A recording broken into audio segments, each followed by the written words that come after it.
fiz uma formação por Harvard que me deixou bem interessada nesse assunto. O homem, ele considera que ele tem sucesso na vida e que ele é feliz se ele alcançar o sucesso financeiro. Então, ele pode ser pai, ele pode ter um bom casamento, mas se a vida profissional dele e financeira não estiver boa, ele se considera infeliz. A mulher, ao contrário. A mulher, ela só se considera feliz quando ela conseguir equilibrar a vida profissional e financeira com a vida pessoal. Então, se ela é casada, ela tem que se sentir uma boa esposa. Se ela é mãe, ela tem que se sentir uma boa mãe. E aí a gente vai pro sacrifício, né? Porque qual é a mulher que não se sente culpada? Você pode ser solteira, né, Tayla? Você vai se culpar como filha, como mãe. Então, a gente tá aqui sempre tentando trazer para vocês episódios para que a gente coloque isso na mesa e que a gente entenda que não é na casa da Adri, poxa, ela se tornou diretora, talvez qualquer jornalista em início de carreira ia dizer, meu Deus, é o sonho da minha vida, ter uma carreira como a da Adriana, eu queria ser a Adriana, e a Adriana chegou uma hora que olhou, colocou na balança o que ela tinha e ela realmente entendeu o que era mais importante. Por isso que eu quis te trazer aqui, Adri, porque eu acho, assim, incrível, né, essa tua atitude. Eu conheço as tuas meninas, as meninas delas são lindíssimas. Olhem nas redes sociais, que meninas lindas, inteligentíssimas, e o quanto é perceptível a felicidade e o brilho nos olhos delas, né? Sabe O quanto que elas são, assim, realizadas e seguras de si. A maioria das crianças são tímidas, a gente vê tantas mães que são diferentes, mas é algo que a Adri falou, o que nós passamos para os filhos. Se você tratar a tua filha de uma maneira que você está se culpando e se condenando, ela vai entender, minha mãe está culpada, minha mãe está indo trabalhar, mas ela está culpada, pronto, vai se sentir a vítima da circunstância. Então é mais sobre como você trata esse fato do que pela realidade em si. Porque mesmo agora que eu mudei, elas ainda estão entendendo a nova dinâmica. Por exemplo, agora eu viajo um pouquinho mais. Eu já viajava antes, mas aí veio a pandemia, não podia viajar para nada. Porque quando eu vim para Blumenau, há 4 anos, quase todo final de semana eu tinha que fazer plantão apresentando o Jornal do Almoço em Florianópolis. Sim. E nem sempre elas iam junto. Ia para as reuniões de gestão, tudo. Eu ia muito para Florianópolis. Veio a pandemia, parou tudo home office. E aí esse home office, claro, nós vivemos muitas perdas na pandemia, muitos Sim. aprendizados, mas também eu vivi muita coisa boa.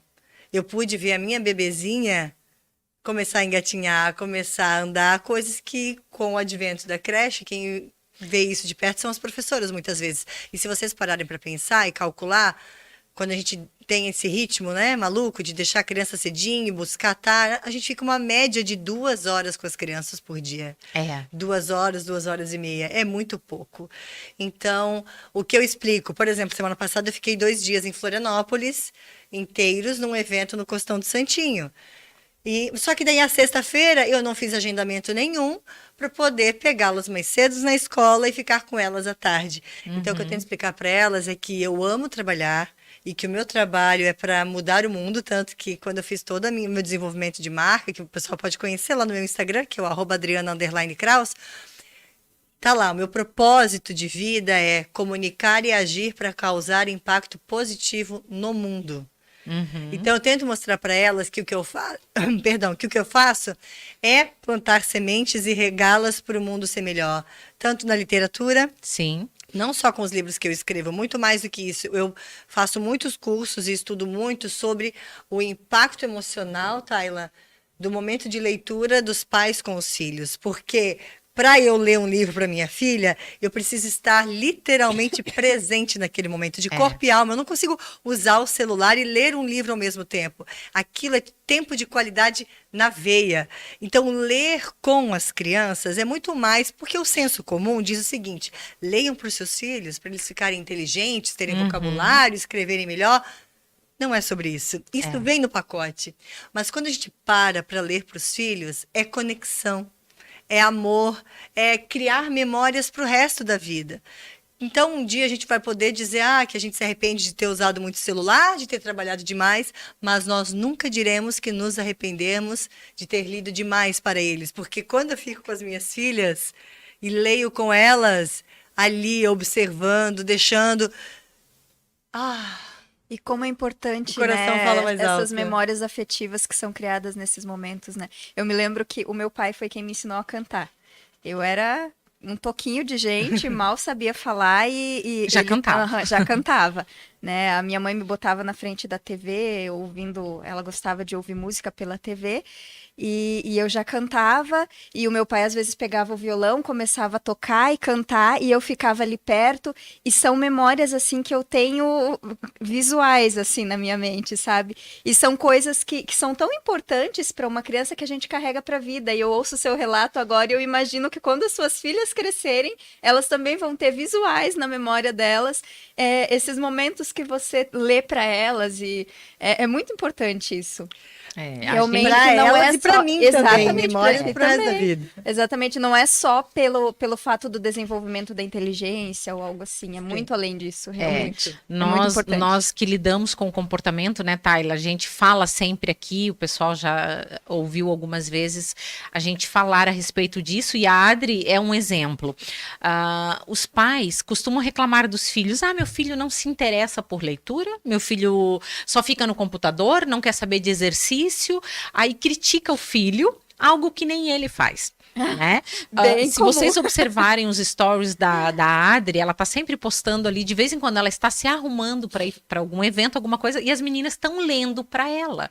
Mas por que? Iniciativa própria? Não, elas estão repetindo um comportamento que elas observaram. Né? Da mesma forma, quando uma criança começa a dar problema na escola, começa com agressividade, a brigar e tal, tem que se estudar esse comportamento de onde vem. Normalmente vem dos pais que brigam em casa, que discutem. A criança só vai repetir o ambiente onde ela está inserida. Então se trata mais de quem nós somos, de como nós lidamos com a vida, do que o ensinar. Esquece o ensinar. Né? Os pais muitas vezes se preocupam: preciso ensinar isso para o meu filho, preciso ensinar aquilo, agregam, como você falou, curso disso, curso daquilo. As crianças de hoje em dia não têm tempo para mais nada, né? Então não tem a ver com isso, tem mais a ver como você está. Você é uma pessoa feliz, você é uma pessoa realizada, tranquila. Você está vivendo o seu propósito de vida profissionalmente, você está feliz, o teu filho ele está absorvendo o ambiente. Isso é muito mais importante. Edna, a minha avó já dizia: faço o que eu digo, mas não faço o que eu faço. É verdade. Então, é não verdade. adianta a gente falar para a criança: come fruta se você não come, leia se você não lê. Se você abrir a minha bolsa agora, tem um livro ali, porque eu viajei para Itajaí, eu fui de Uber, fui lendo, eu voltei lendo. Então, se eu pegar uma fila em algum lugar, eu vou ter um livro sempre à mão. Se eu tiver que esperar para começar, então é isso, é o exemplo, é o hábito. E criar um hábito não é fácil. Quantas vezes a gente já começou e parou a academia na vida? Oh, meu Deus! A gente coleciona esses momentos. O importante é a gente não desistir e insistir. É verdade. Então, às vezes, dá trabalho. Nossa, já tentei uma vez, 2 vezes, meu filho não quis ler. Tem uma frase que eu acho fantástica, não sei a quem pertence, mas eu acho fenomenal. Criar filhos dá trabalho. Se não está dando trabalho, é porque nós não estamos criando nossos filhos. Exatamente. Então, às vezes, a gente quer evitar um conflito com o filho, ou uma conversa mais dura, ou até fazer um combinado que vai fazer com que ele perca algum direito, porque ele fez algo que não combina com os valores da família, ou enfim, né, já passou do horário para aquilo. A questão é: nós precisamos ter conversas difíceis para não ter uma vida difícil. Exatamente. E nós muitas vezes fugimos das conversas difíceis, e isso foi um aprendizado que eu tive na gestão, porque sempre foi muito complicado para mim ter que sentar às vezes com algum colega, eu que tenho esse espírito sempre tão alto astral, de ver o copo meio cheio, uma vida otimista, eu tenho um olhar otimista para a vida. Então, eu tive que estudar muito, praticar muito, dar o tal do feedback negativo, né? Então, é isso, é olhar para essa conversa difícil, mas com o propósito de não ter uma vida difícil, de ter conquistas, aprendizados, e isso só vivendo caindo e levantando, Com com amor e certeza. com dor. Com É certeza. E a gente sempre pode errar, né? Aliás, vamos errar, a gente só vai repetir erros diferentes. E que bom, aliás, tomara que assim seja, que os erros não sejam os mesmos, né? Não seria inteligente repeti-los. Era o que eu Se a falava. gente começar a repetir, vamos começar a nos preocupar. Sempre as minhas equipes querem testar algo novo, testem. Se não ficar bom, a gente não faz mais. Vamos errar, mas vamos cometer erros novos. Erros novos. É verdade. Esse é o verdadeiro desafio.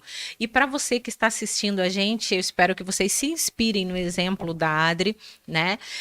Que depois de 25 anos larga toda uma vida, uma estrutura, algo que levou muito tempo para construir, Depois foi das bodas de construída. ouro, né? Exatamente. Mas Bodas de ela prata, não Não, prata. É, tô ela aqui não se acomodou, trocando já. né? Não se acomodou. E esse é o principal exemplo. Esse é o teu principal ensinamento para as tuas filhas. Sabe o que eu Elas queria saberão trazer? lutar pelo que elas querem. Elas vão lembrar disso. Que A coragem, minha né? filha mais velha, que tem 6, ela tem Sim. um pouquinho mais de entendimento, ela sempre pergunta muito, né? Por que que eu não trabalho mais lá?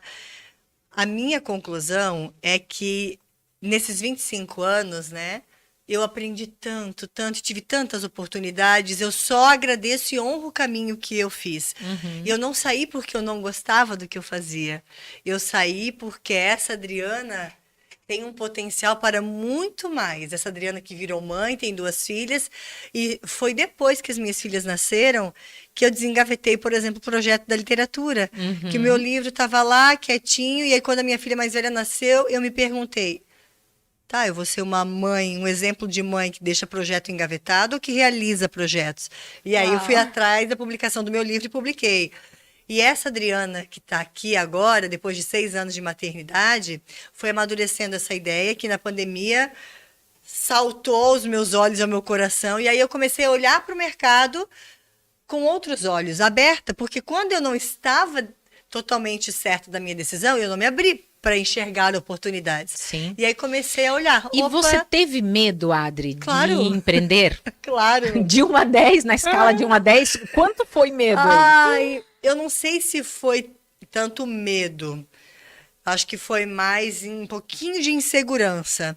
Mas também acredito que a maturidade e a experiência e a certeza de que era isso que eu queria fizeram que a minha coragem fosse maior que o medo, porque o medo é importante, ele nos protege para a gente Com não certeza. dar um salto no escuro. Psicóloga, o que que tu acha que foi o diferencial? Eu já saquei aqui, já vou falar a minha opinião. O que que tu acha que foi o diferencial? O que levou ela a fazer isso? A fazer essa troca, a vencer o medo, a superar o medo? Eu acho que é a paixão dela. Eu vejo ela falar com tanta paixão. Eu ia dizer que ela sabe quem ela é e ela sabe da capacidade dela. Sim. Não se trata do que os outros pensam. Ela fala com brilho no olho, né? Exatamente. Ela vive o propósito dela, ela deixou isso bem claro. Olhem lá nas redes sociais, vocês vão entender um pouquinho o quanto ela é apaixonada e essa certeza foi maior. Então, se você puder tirar algo de aprendizado aqui de tudo isso em primeiro lugar, descubra quem você é, descubra o que te move, o que te faz feliz e vá atrás de realizar os teus sonhos. Encontrou o motor propulsor da vida dela ali. Com certeza. Aí pouco importa o que você deixa para trás. O que importa de verdade é o que você pode fazer, é o que está à frente. É isso que ficou muito claro assim para mim. Então, empreender é difícil? Sim. Tem alguma coisa fácil? Não, né, gente? Pelo amor de Deus, a gente fala aqui sempre.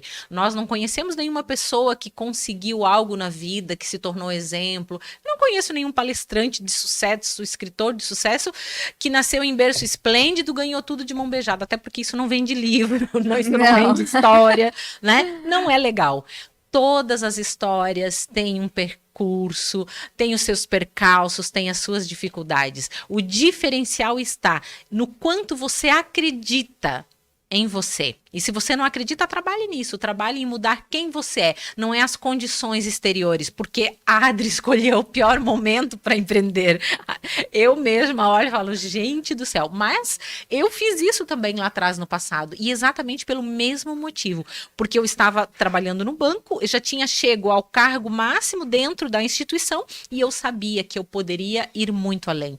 E eu nunca esqueço, eu li em Eclesiastes 9, um versículo da Bíblia que dizia que Deus criou as mesmas condições iguais para todos. O que faz a diferença são as escolhas de cada um.